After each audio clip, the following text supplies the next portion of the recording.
ముందుగా world Heart day September 29న ప్రతి సంవత్సరం జరుపుకుంటాము. అది వరల్డ్ హార్ట్ ఫెడరేషన్ ద్వారా జరుగుతుంది.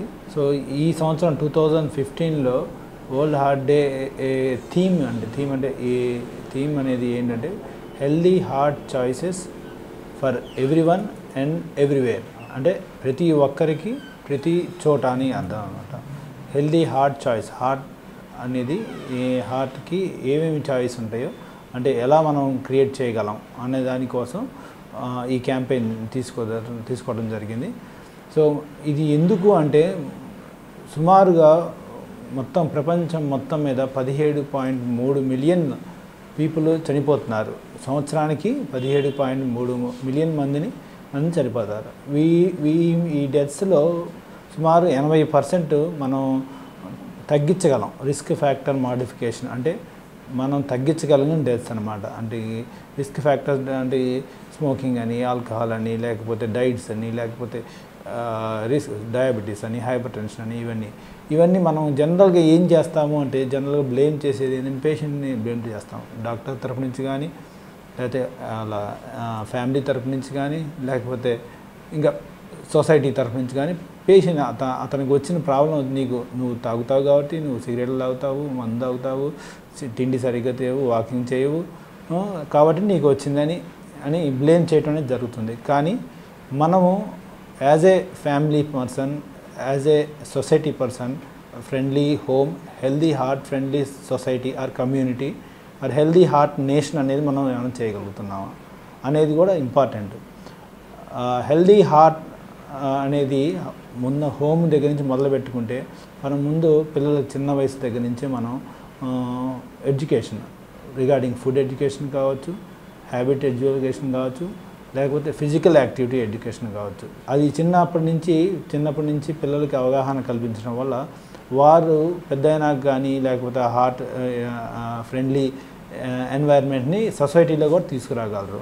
వారు తీసుకోవటమే కాకుండా అలవాటుని 10 మందికి చెప్పే అలవాటు చిన్నప్పటి నుంచి నేర్చుకుంటారు. అదేవిధంగా పెద్దవాళ్ళు ఇంట్లో స్మోక్ చేయకపోవటం, మళ్ళీ టీవీని ఇంట్లో మనం చేయగలిగిన ఏమిటి అంటే టీవీని తగ్గించుకోవటం, మళ్ళీ ఎక్కువ ఈ వీడియో గేమ్స్ అట్లాంటివి కాకుండా అవుట్డోర్ యాక్టివిటీస్ని ఎంకరేజ్ చేయడం, పిల్లలకి అవుట్డోర్ యాక్టివిటీస్ని నేర్పించడం వల్ల మనం హోమ్ని హెల్దీ హార్ట్ ఫ్రెండ్లీగా మనం చేసుకోవచ్చు. అదేవిధంగా కమ్యూనిటీ బేస్గా మనం అనుకుంటే కనుక అది కూడా స్కూల్ దగ్గర నుంచి స్కూల్లో ప్లే గ్రౌండ్స్ మంచిగా ఎంకరేజ్ చేయడం, వాళ్ళకి ఫిజికల్ యాక్టివిటీ ఇంపార్టెన్స్ చెప్పడం స్కూల్లో. అదేవిధంగా వర్క్ ప్లేసెస్ అంటే ఆఫీస్ కావచ్చు, లేకపోతే రెస్టారెంట్లు కావచ్చు, లేకపోతే మాల్స్ కావచ్చు, ఎక్కడైనా సరే smoking free Jones if possible start ban on such places. Smoking ban చేయటం, లేకపోతే స్మోక్ ఫ్రీ జోన్స్ని క్రియేట్ చేయటం, పబ్లిక్ అవేర్నెస్ క్రియేట్ చేయటం, ఇవన్నీ ఎన్విరాన్మెంట్ కమ్యూనిటీ లెవెల్లో మనం అక్కడ కూడా చేయటం ఒకటి. మళ్ళీ వర్క్ ప్లేసెస్కి ప్రతి వీక్ ఏదో ఒక రోజు అట్లీస్ట్ వర్క్ ప్లేస్ దగ్గర అయితే వాక్ చేసి వెళ్తాం, ఇంకొంచెం దూరం అయితే సైకిల్ చేయటం. అంటే ఎవ్రీ ట్యూస్డే సైకిల్ చేయాలనో, ఎవ్రీ మండే సైకిల్ చేయాలనో, ఏదో ఒక రోజు కంపల్సరీ సైక్లింగ్ చేసుకుంటా ఫిజికల్ యాక్టివిటీని ఎంకరేజ్ చేసుకోవటం. ఎక్కువ ఏం అవసరం లేదు. వాకింగ్ చేయడం అంటే minimum around 2000 steps, at least that comes around 20 minutes walking చేస్తే సరిపోతుంది. రోజు 20 మినిట్స్ వాకింగ్ అనేది it's very heart healthy environment create చేసిన వాళ్ళు అవుతారు.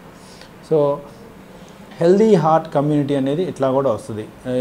Not only healthy heart home, healthy heart community and healthy heart nation అంటే కొన్ని నియంత్రణలు గవర్నమెంట్ తరఫు నుంచి కూడా ఎంతో కొంత తీసుకురావాల్సిన అవకాశం ఎంతైనా ఉంటుంది. ఫర్ ఎగ్జాంపుల్ ఫాస్ట్ ఫుడ్స్ కానీ, లేకపోతే స్మోకింగ్ యాడ్స్ కానీ, ఆల్కహాల్ యాడ్స్ కానీ దీన్ని నియంత్రణ చేయాలి. యాడ్స్ని నియంత్రణ చేసి అంటే పబ్లిక్కి అత్యంత అందుబాటులో దొరుకుతుంది, ఇవి వెరీ ఫ్రీగా దొరుకుతుంది.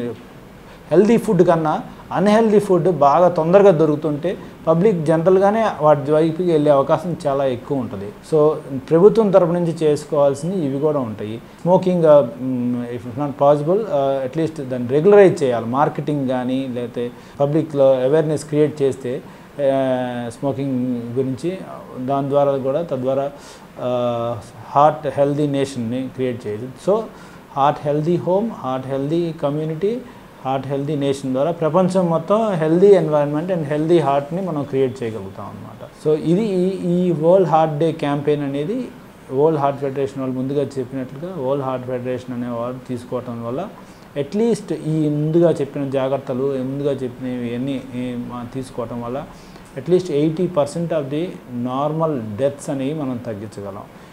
అదే కాకుండా ఉన్న వాటిల్లో ఉన్న ఇంకా రిస్క్ ఫ్యాక్టర్స్ అనేది ఇప్పుడు రిస్క్ ఫ్యాక్టర్స్ తీసుకుంటే స్మోకింగ్ అని చెప్పాను, ఆల్కహాల్ అని చెప్పాను, అన్హెల్దీ ఎన్వైరన్మెంట్, అన్హెల్దీ ఫుడ్. అంతేకాకుండా అర్బనైజేషన్ అంటే ఎక్కువ పట్టణీకరణ అయిపోతుంది. ఉండే కొంది పట్టణీకరణ. ప్రస్తుతం almost around 50% of the population in India భారతదేశంలో అరౌండ్ 50% ఆఫ్ ది పాపులేషన్ దాదాపుగా అన్ని చోట్ల కాకపోవచ్చు దాదాపుగా 50% ఆఫ్ ది పాపులేషన్ ప్రస్తుతం అర్బన్ సిటీస్లోనూ ఈ ప్రదేశాల్లో ఉంటున్నారు. అది ఇంకా పెరిగే కొంది more than 70% by 2025 70% of the population world population stay in urban areas. So urban ఏరియాస్కి వచ్చేసరికి అగైన్ సేమ్ ఇవే unhealthy heart food, physical activity ఉండదు, సెడెంటరీ లైఫ్ స్టైల్ అంటే కదలకుండా కూర్చొని చేసే పనులు ఏదైతే అది ఫాస్ట్ ఫుడ్గా అలవాట్లు చేసుకునే పని హెల్దీ హార్ట్ ఫుడ్ లేకుండా చేసుకునే ఫుడ్ లేకపోవటం వల్ల సో ఇవన్నిటి వల్ల కూడా అర్బనైజేషన్ వల్ల కూడా ఈ హార్ట్ సంబంధించిన ప్రాబ్లమ్స్ ఎక్కువ వచ్చే అవకాశాలు ఉంటుంది.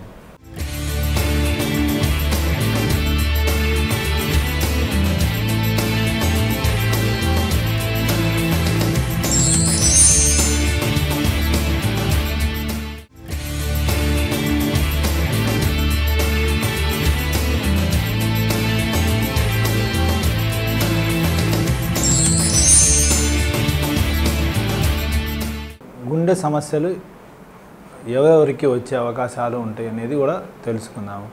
ముందుగా 65 సంవత్సరాలు దాటిన ఆడవారికి కానీ 55 సంవత్సరాలు దాటిన మగవారిని కానీ వీరిని రిస్క్ గ్రూప్ అంటాం. రిస్క్ గ్రూప్ అంటే ఈ వయసులో ఉండేవారికి గుండె సంబంధించిన ప్రాబ్లమ్స్ వచ్చే అవకాశం వయసు ప్రకారంగా వారికి బీపీ లేకపోవచ్చు, షుగర్ లేకపోవచ్చు, అలవాట్లు లేకపోవచ్చు. కానీ వయసు పెరిగే కొంది రక్తనాళాల్లో కొవ్వు చేరుకునే సమస్య ఎథెరోస్క్లెరోసిస్ అంటాం. దాన్ని ఈ వయసు గల వాళ్ళు 55 సంవత్సరాలు మగవారైతే 55 సంవత్సరాలు దాటిన తర్వాత, ఆడవారైతే 65 సంవత్సరాలు దాటిన తర్వాత వచ్చే అవకాశాలు ట్రెడిషనల్గా క్లాసికల్గా చెప్పుకోదలసిన వయసు అది. కానీ ఇప్పుడు వయసుతో సంబంధం లేకుండా మన భారతదేశమే కాదు ప్రపంచవ్యాప్తంగా తక్కువ వయసు ఉన్న వారికి కూడా గుండె సమస్యలు వస్తున్నాయి. దానికి కారణాలు ఒకటి మేజర్ కారణం 1, 2, 3 అని అనుకుంటే నెంబర్ 1, నెంబర్ 2, నెంబర్ 3 అనుకుంటే smoking is the most first 3 culprit risk factors smoking. So second వచ్చేసి షుగర్ కానీ లేకపోతే మూడోది బీపీ హైపర్ టెన్షన్ అంటాం. మూడోది ఇవి ఇన్ జనరల్గా ఎక్కువ ఉండే సమస్యలు. వీటి వల్ల ఈ మూడే కాకుండా lipids levels, cholesterol levels 4 risk factors. 4వది కొలెస్ట్రాల్ లెవెల్స్. ఈ 4 కనిపించిన ఇవన్నీ కాకుండా అన్నిటికన్నా మనకు కనిపించింది స్ట్రెస్, వర్క్ స్ట్రెస్ కావచ్చు, జాబ్ స్ట్రెస్ కావచ్చు, లేకపోతే పిల్లలకి స్ట్రెస్ సంబంధించిన పిల్లల స్ట్రెస్ కూడా సంబంధించిన కూడా కావచ్చు. ఈ స్ట్రెస్ సంబంధించిన కూడా రిస్క్ ఫ్యాక్టర్గా తీసుకునే దాన్ని బట్టి ఉంటుంది. మనిషి ఎలా ఆ స్ట్రెస్ని ఒత్తిడి తలుచుకునే దాన్ని బట్టి కూడా గుండె సంబంధించినవి మరియు ప్రాబ్లమ్స్ వచ్చే అవకాశాలు ఎంతో ఎక్కువగా ఉంటాయి.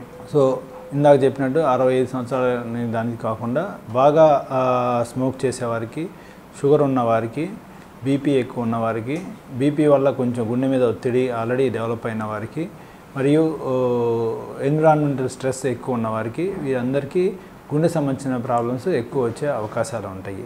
వీరిలో ఇన్ జనరల్గా మనం ఇవే కాకుండా అసలు గుండె సంబంధించిన ప్రాబ్లమ్స్ ఎలా గుర్తించగలము అనుకుంటే కనుక గుండె సంబంధించిన ప్రాబ్లమ్స్ యూజువల్గా 4 లక్షణాలు ఉంటాయండి. ఒకటి గుండె నొప్పి, రెండోది ఆయాసం, మూడోది కాళ్ళ వాపులు, లేదా 4వది గుండె దడ. ఈ 4ట్లో ఏది వచ్చినా సరే గుండె సంబంధించిన ప్రాబ్లం అనుకోవడానికి ఆస్కారం ఉంటుంది. ముఖ్యంగా చెప్పుకోవాలంటే ఈ గుండెపోటు, హార్ట్ అటాక్స్ గురించి చెప్పుకుంటే యూజువల్గా 100కి 90% గుండెపోటు వచ్చిన వారికి చాలామందికి నార్మల్ మనుషులకి అంటే బీపీ షుగర్లు అలాంటివి ఏం లేకపోతే నొప్పి గ్యారెంటీగా వస్తుంది. నొప్పి లేకుండా తొందరగా హార్ట్ అటాక్ రాదు. నొప్పి కాకుండా కొంతమంది మంట అనుకోవచ్చు దాన్ని, లేకపోతే కొంత పట్టేసింది అనుకోవచ్చు, ఏ విధంగా అయినా అనుకోవచ్చు, కానీ అది నొప్పి కిందే కన్సిడరేషన్ చేసుకోవాలి. ఇవి నొప్పి లేకుండా కూడా కొంతమందికి హార్ట్ సంబంధించిన ప్రాబ్లమ్స్ వచ్చే అవకాశం, సడన్గా వచ్చే ప్రాబ్లమ్, సడన్గా వచ్చిన ఆయాసం కానీ దడ కానీ, పర్టికులర్గా షుగర్ పేషెంట్స్కి నొప్పి రాకపోవచ్చు. వారిలో ఓన్లీ దడ, ఆయాసం సడన్గా ఒక్కసారిగా అంతకుముందు లేనిది ఒక్క రోజులోనే దడ, ఆయాసం వచ్చిందంటే అది హార్ట్ సంబంధించిన లక్షణము అని అనుకోని దగ్గరలో ఉన్న డాక్టర్ గారిని సంప్రదించాలి. సో ముఖ్యంగా గుండె నొప్పి అనేది మధ్య ఛాతీలోనే వస్తుంది. గుండె ఎడం వైపు ఉంటుంది కదండి, ఎడం సైడ్ వచ్చే నొప్పి గుండె నొప్పి అనుకోవటం ఒక అపోహ, పొరపాటు కూడా. ముఖ్యంగా గుండె సంబంధించిన నొప్పి మధ్య ఛాతీలోనే వస్తుంది. మధ్య ఛాతీ ఉదర భాగం పైన భాగం నుంచి ఇక్కడ దాకా దవడ దాకా కూడా రావచ్చు కొంతమందికి. సో మధ్య ఛాతీలో వచ్చే నొప్పిని అశ్రద్ధ చేయకూడదు. అశ్రద్ధ చేయటంతో పాటు లేకపోతే ఏం చేస్తారు, ఇది ఏముందిలే మంటలాగా ఉంది అని చెప్పేసి కౌంటర్ దగ్గరికి వెళ్ళి ఒక గ్యాస్ మాత్ర ఇవ్వండి అని చెప్పేసి చాలామంది 100-20-30% మంది ఇదే, ప్రతి హార్ట్ అటాక్ వచ్చిన 100 మందిని తీసుకుంటే దాదాపు 30% మంది ఇదే చేసేది. వెళ్ళి కౌంటర్ దగ్గరికి వెళ్ళి గ్యాస్ మాత్ర వేసుకొని తగ్గింది అనుకోవటం, లేకపోతే దగ్గరలో ఉన్న ఆర్ఎంపీ డాక్టర్ గారి దగ్గరికి వెళ్ళి ఒక ఇంజెక్షన్ చేయించుకొని తగ్గిపోయింది అనుకోవటం, ఇలా చేయటం. లేకపోతే అట్లీస్ట్ ఏదో ఒక డాక్టర్ గారి దగ్గరికి వెళ్ళి ఒక ఈసీజీ తీస్తే నిర్ధారణ అయిపోతుంది. చాలా వరకు అంటే ఒక నిర్ధారణ అయిపోతుంది హార్ట్ సంబంధించిన ప్రాబ్లం. ఒక్కోసారి ఫస్ట్ ఈసీజీలో తెలియకపోయినా ఒక పావు గంట, అరగంట తర్వాత మళ్ళీ అనుమానం ఉంటే, డాక్టర్ గారికి అనుమానం ఉంటే మళ్ళీ తీయటం వల్ల ఈసీజీలో మనకి హార్ట్ సంబంధించిన ప్రాబ్లం హార్ట్ అటాక్ కాదనేది తెలుస్తుంది అనమాట. కొంతమందికి హార్ట్ అటాక్ కాకుండా స్వల్పమైన గుండె నొప్పి అయితే ఈసీజీలో తెలియకపోవచ్చు. గుండె నొప్పి అయితే నడుస్తుంటే నొప్పి రావటం మధ్య ఛాతీలో, కదలకుండా ఉన్నప్పుడు వచ్చే నొప్పి హార్ట్ అటాక్ అంటారు. అదే నడుస్తున్నప్పుడు 4 అడుగులు వేస్తే 2 అంతస్తులు మెట్లు ఎక్కితే మధ్య ఛాతీలో నొప్పి, దవడకి రావటం, ఎడం చేయి లాగటం, నొప్పితో పాటు ఆయాసంగాను దడగా ఉంటే అది గుండె నొప్పి. అది హార్ట్ అటాక్ కాకపోవచ్చు, కానీ గుండె నొప్పి. అలా ఉన్నప్పుడే మనం జాగ్రత్తలు తీసుకుంటే హార్ట్ అటాక్ని మనం ప్రివెంట్ చేయవచ్చు. వన్స్ మనం ట్రీట్మెంట్ అని తెలుసుకుంటే కనుక కొంతమందికి మందులతో తగ్గిపోవచ్చు, లేదా స్టెంట్లతో చేయించుకోవచ్చు ట్రీట్మెంట్, లేదా బైపాస్ సర్జరీ కానీ ట్రీట్మెంట్ చేసుకోవచ్చు. ఇదంతా హార్ట్ సంబంధించిన జబ్బులు వచ్చే వారాల్లో ఒక కోణం మాత్రమే, హార్ట్ అటాక్ మరియు రక్తనాళాలకు సంబంధించిన జబ్బు మాత్రం. కొంతమందికి హార్ట్ ఫెయిల్ అయ్యే అవకాశాలు కూడా ఉంటాయి. అంటే హార్ట్ బాగా డ్యామేజ్ అయిపోయి, రక్తనాళాల జబ్బు బాగా అడ్వాన్స్డ్ జబ్బు అయిపోయి, హార్ట్ వీక్ అయిపోయి, హార్ట్ పెరిగిపోయి, వారిలో కొంచెం వారిని హార్ట్ ఫెయిల్యూర్ స్టేజ్ అంటే ఎండ్ స్టేజ్ హార్ట్ డిసీజ్ అంటాం అన్నమాట. వారికి మళ్ళీ సెపరేట్ ట్రీట్మెంట్ ఉంటుంది. అదంతా ఆధునిక పద్ధతులు చాలా వచ్చినాయి ఇప్పుడు, కానీ ఎంత ఆధునిక పద్ధతులు వచ్చినా పేషెంట్ తరపు నుంచి కూడా తెలిసి ఉండాలి హార్ట్ ఫెయిల్యూర్ అంటే ఏమిటి అనేది మనకు తనకి తెలిసి ఉంటే, అవగాహన ఉంటే తను జాగ్రత్తలు తీసుకొని డాక్టర్ గారి సలహా ఎంత ఇంపార్టెంటో అనేది ఆచరించే అవకాశాలు ఎక్కువ ఉంటాయి. సో ఇవి ఈ హార్ట్ సంబంధించిన ప్రాబ్లమ్స్ ఇన్ జనరల్గా తీసుకోవాల్సిన జాగ్రత్తలు, ఎవరికి వస్తాయి అనేది, ఏమేమి వైద్య సదుపాయాలు ఉన్నాయని మనం తెలుసుకునేది. రిగార్డింగ్ డైట్ అనేది చూసుకుంటే కనుక చాలామందికి అపోహలు ఉన్నాయి. నేనంతా non vegetarian vegetarian, pure vegetarian, oils తీసుకోను, అయినా సరే నాకు హార్ట్ ప్రాబ్లమ్స్ వచ్చే అవకాశం లేదు అనేది అది అపోహ మాత్రమే. హార్ట్ ప్రాబ్లం ఎవరికైనా రావచ్చు, మీకే కాదు నాకైనా రావచ్చు. అండ్ హెల్దీ బీపీ లేదు, షుగర్ లేదు, స్మోకింగ్ చేయను, ఆల్కహాల్ తీసుకోను, అయినా సరే హార్ట్ సంబంధించిన వచ్చే అవకాశాలు రావచ్చు. సో దానికి ఎలా రాకూడదు అనుకునే దానికంటే ఎలా ప్రివెంట్ చేసుకోవటం అనేది చాలా ముఖ్యం. ఒకటి ఇందాక మనం అనుకున్నట్టు హెల్దీ డైట్, వాకింగ్ అనేది, లేదా సైకిల్ అనేది, వర్క్ ప్లేసెస్ సైకిల్తో వెళ్ళటం, లేకపోతే రెగ్యులర్ ఎక్సర్సైజ్ తీసుకోవటం, ఆహారం అలవాట్లు మార్చుకోవటం, ఇవన్నీ స్ట్రెస్ లేని ఎన్విరాన్మెంట్ని క్రియేట్ చేసుకోవడం. తన చుట్టూ స్ట్రెస్ లేని ఎన్విరాన్మెంట్ని తీసుకోవడం వల్ల తాను ప్రొటెక్ట్ చేసుకుంటే, ముందు తర్వాత తన ఫ్యామిలీని ప్రొటెక్ట్ చేసుకుంటే, తద్వారా అందరూ అనుకుంటే హెల్దీ కమ్యూనిటీ కూడా వస్తుంది. హెల్దీ కమ్యూనిటీ ద్వారా హెల్దీ కంట్రీ భారతదేశం అనేది కూడా, హెల్దీ హార్ట్ ఇండియా అనేది కూడా మనం క్రియేట్ చేయగలుగుతాం.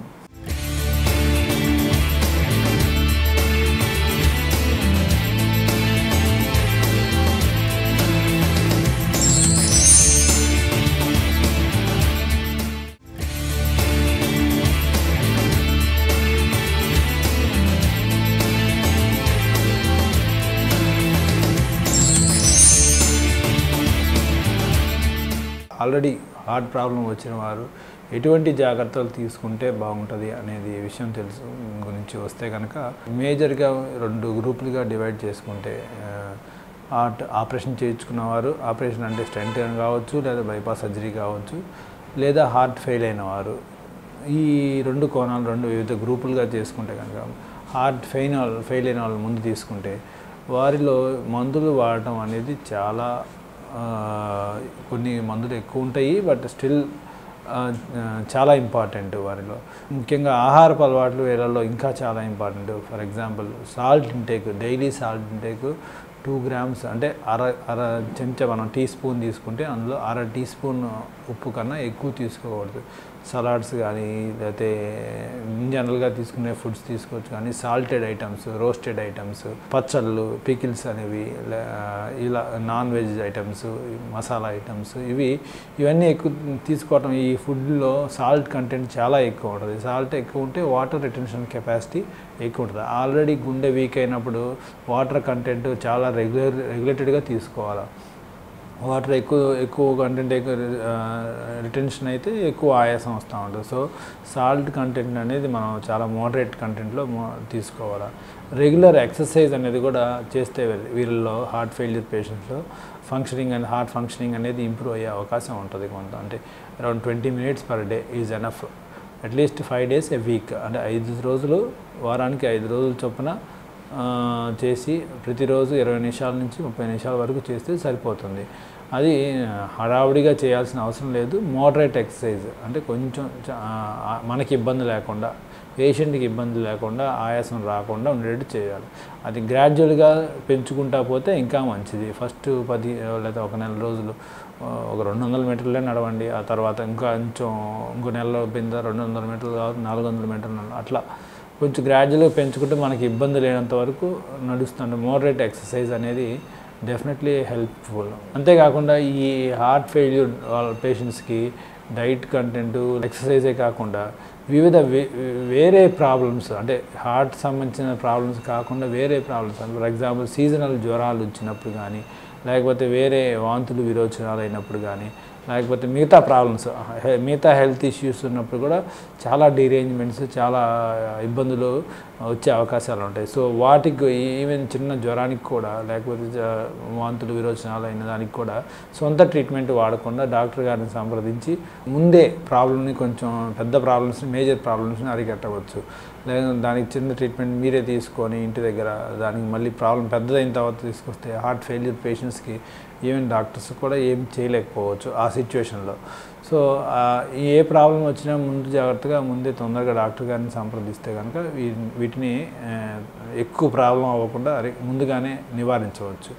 అదేవిధంగా ఈ హార్ట్ ఫెయిల్యూర్ పేషెంట్స్కి చాలా డ్రగ్స్ ఉంటాయి. అందులో మినిమంగా చెప్పుకోవాలంటే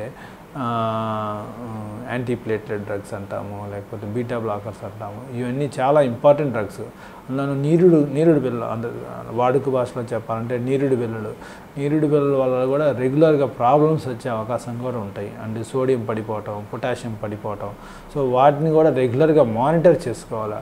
సో హార్ట్ ఫెయిల్యూర్ పేషెంట్ అనేది నాకు డాక్టర్ గారు హార్ట్ ఫెయిల్యూర్ అన్నారు, మందులు రాశారు అని చెప్పేసి అవే మందులు సంవత్సరం వాడుకోవటం కాదు. కనీసం ప్రతి నెల కానీ 2 నెలలు కానీ అవకాశం వస్తే 15 రోజులకోసారి, ఇబ్బంది ఉంటే 15 రోజులకోసారైనా డాక్టర్ని సంప్రదించి రెగ్యులర్గా సోడియంని, పొటాషియంని మానిటర్ చేసుకోవాల్సిన అవసరం ఎంతైనా ఉంటుంది ఈ హార్ట్ ఫెయిల్యూర్ పేషెంట్స్లో. తర్వాత ఈ స్టెంట్స్ వేసిన పేషెంట్స్ కానీ, బైపాస్ సర్జరీ పేషెంట్స్ కానీ వస్తే కనుక స్టెంట్స్ వేసిన పేషెంట్స్కు చాలా జాగ్రత్తగా మొదటి సంవత్సరం ఈకోస్ప్రిన్, క్లోపిడోగ్రిల్ అనే బిల్లులు ఉంటాయి. అవి కంపల్సరీగా వాడాల్సిన అవకాశం ఉంటుంది. అవి మానేస్తే కనుక స్టెంట్ మూసుకుపోయి పెద్ద హార్ట్ అటాక్ వచ్చే అవకాశాలు ఉంటాయి. సో స్టెంట్ వేసిన వాళ్ళు తీసుకోవాల్సిన జాగ్రత్తలు మిగతా ఈ ముందు చెప్పిన జాగ్రత్తలతో పాటు డైట్, ఎక్సర్సైజ్ జాగ్రత్తలతో పాటు బిల్లల్లో ఈకోస్ప్రిన్, క్లోపిడోగ్రిల్ అన్లెస్ డాక్టర్ గారి సలహా లేనిదే అవి ఆపడానికి ప్రయత్నం చేయవద్దు. ఎటువంటి ప్రాబ్లం అయినా సరే గుండె సంబంధించిన డాక్టర్ గారిని సంప్రదించి మాత్రమే ఆ ఈకోస్ప్రిన్ కానీ, క్లోపిడోగ్రిల్ కానీ సంవత్సరం ముందు ఆపాలి అంటే కనుక కంపల్సరీగా డాక్టర్ గారిని సంప్రదించి వేసుకోవాల్సి వస్తుంది. సంవత్సరం తర్వాత కూడా అట్లీస్ట్ ఒక ఈకోస్ప్రిన్ కానీ కంటిన్యూస్గా లైఫ్ లాంగ్ వేసుకోవాల్సి వస్తుంది. అదేవిధంగా బైపాస్ సర్జరీకి విషయానికి వస్తే కనుక వీరిలో ఈకోస్ప్రిన్ ట్యాబ్లెట్ ఆపకుండా వేసుకోవాల్సి వస్తుంది. 2 ట్యాబ్లెట్లు అవసరం ఉండకపోవచ్చు వీరికి కొన్నాళ్ళు అయిన తర్వాత, బట్ ఇన్ జనరల్గా ఒక ఈకోస్ప్రిన్ ట్యాబ్లెట్ వేసుకొని కంటిన్యూస్గా లైఫ్ లాంగ్ వేసుకుంటూ ఉండాలి. బట్ ఈ స్టెంట్ పేషెంట్స్ అయినా బైపాస్ సర్జరీ పేషెంట్ అయినా రెగ్యులర్ ఫాలోఅప్స్ అనేది కంపల్సరీగా ఉండాలి. కనీసం 3 నెలలకో 6 నెలలకో ఒకసారి కంపల్సరీగా ఫిజిషియన్ని కానీ, ఏ ఫిజిషియన్ అయినా ఎండి జనరల్ ఫిజిషియన్ కానీ లేదా కార్డియాలజిస్ట్ని కానీ ఎవరినైనా కలిసి రెగ్యులర్గా ఫాలోఅప్ చేసుకుంటే వచ్చే ఇబ్బందులు రాకుండా మనం జాగ్రత్తగా చూసుకోగలం.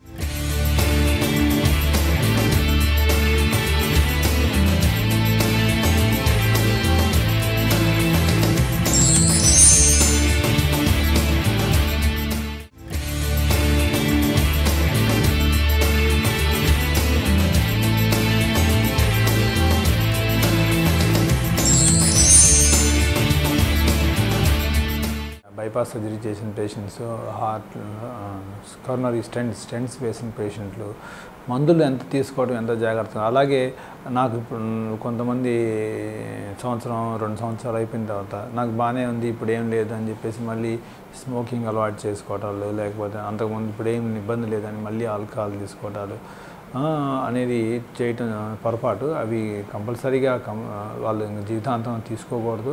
ఆల్రెడీ స్మోకింగ్ వల్లే వచ్చింది అని తెలిసి కూడా మనం తీసుకోవడం పొరపాటే అవుతుంది. స్మోకింగ్ కంప్లీట్గా బ్యాన్ చేసుకోవాలి. స్టెంట్ వేసిన పేషెంట్ కానీ లేకపోతే బైపాస్ సర్జరీ పేషెంట్ కానీ, పర్టికులర్గా స్టెంట్ వేసిన పేషెంట్లో స్మోకింగ్ చేయటం వల్ల స్టెంట్ మూసుకుపోయే అవకాశం ఉంటుంది. మీరు ట్యాబ్లెట్స్ వేసుకుంటున్నా సరే స్టెంట్ మూసుకుపోయే అవకాశం. ముఖ్యంగా అంతేకాకుండా పక్కన ఎవరైనా ప్యాసివ్ స్మోకింగ్ అంటాము, వారు స్మోక్ చేయకపోయినా పక్కన ఎవరైనా స్మోక్ చేస్తున్నా కూడా ఆ స్మోకింగ్ వల్ల కూడా, ప్యాసివ్ స్మోకింగ్ వల్ల కూడా వీరికి ఇబ్బంది వచ్చే అవకాశాలు ఎంతమాత్రం లేకపోలేదు. ఇటువంటి జాగ్రత్తలు కంపల్సరీగా తీసుకుంటే కనుక మనం అనుకున్నది heart healthy environment, heart healthy home, heart healthy nation అనేది మనం తొందరలోనే మనం సాధించగలము. అంతేకాకుండా ఈ క్యాంపెయిన్ అనేది వరల్డ్ హార్ట్ ఫెడరేషన్ తరపున అన్ని ప్రపంచవ్యాప్తంగా చాలా దేశాలలో ప్రభుత్వమే చాలా వరకు కొన్ని ఇనిషియేటివ్స్ తీసుకొని ప్రభుత్వం కూడా చేస్తుంది.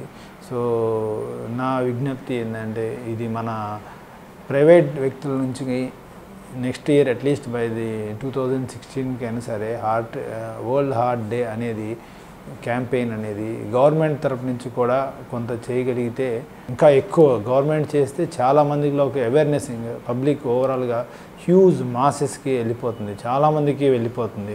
అదే ప్రైవేట్ వ్యక్తులు ఎంత చేసినా, ఎన్ని షోలు చేసినా, ఎన్ని క్యాంపులు పెట్టినా అది వెళ్ళేది తక్కువ మంది టార్గెటెడ్ పాపులేషన్కి వెళ్తుంది. అదే గవర్నమెంట్ చేస్తే కనుక చాలామంది మాసెస్కి ఈజీలీగా వెళ్ళిపోయే అవకాశం, ఒక పొలిటీషియన్ చేస్తే చేసిన దానికి లేకపోతే ఒక చిన్న డాక్టర్ చేసిన దానికి డెఫినెట్గా తేడా ఉంటుంది. సో ఈ 2015లో మనకున్న ఈ క్యాంపెయిన్ యొక్క థీమ్ ఏంటంటే healthy heart choices for everyone everywhere. అంటే ఆరోగ్యకరమైన గుండెని ఎంచుకోవటం అనేది ప్రతి ఒక్కరి హక్కు, ప్రతి చోట ఉండాలి అనేది 2015 యొక్క మెయిన్ క్యాంపెయిన్.